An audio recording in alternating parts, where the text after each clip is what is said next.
অবশেষে ভারত পাকিস্তানে উত্তেজনা যুদ্ধই গড়ালো। ভারত মঙ্গলবার রাতে ক্ষেপণাস্ত্র হামলা চালায় পাকিস্তান। তাতে অত্যন্ত ২৬ জন নিহত হয়েছে। পাকিস্তান প্রতিরোধ যুদ্ধে ভারতের বেশ কয়েকটি যুদ্ধবিমান ধ্বংস করার দাবি করেছেন। পাশাপাশি গোলাবর্ষণ চালিয়েছে পাকিস্তানি সৈন্যরা ভারতে। তাতে ভারতে ৭ জন নিহত হয়েছে।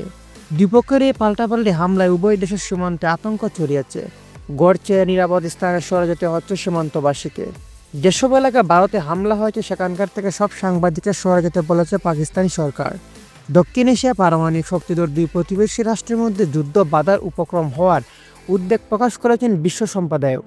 জাতিসংঘের মহাসচিব গুতেরেস দুই পক্ষকে সংযুক্ত থাকার আহ্বান জানিয়েছেন। ভারত পাকিস্তানের যুদ্ধ বিশ্ব এই অবস্থা সইতে পারবে না বলে তিনি জানিয়েছেন।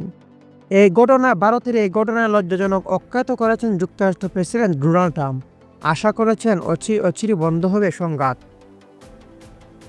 গত ২২শে এপ্রিল ভারত নিয়ন্ত্রিত কাশ্মীরের পহেলগ্রামে বন্দুকধারী হামলায় ২৬ জন নিহত হওয়ার পর থেকে নয়াদিল্লি ইসলামাবাদের মধ্যে উত্তেজনা চলছিল।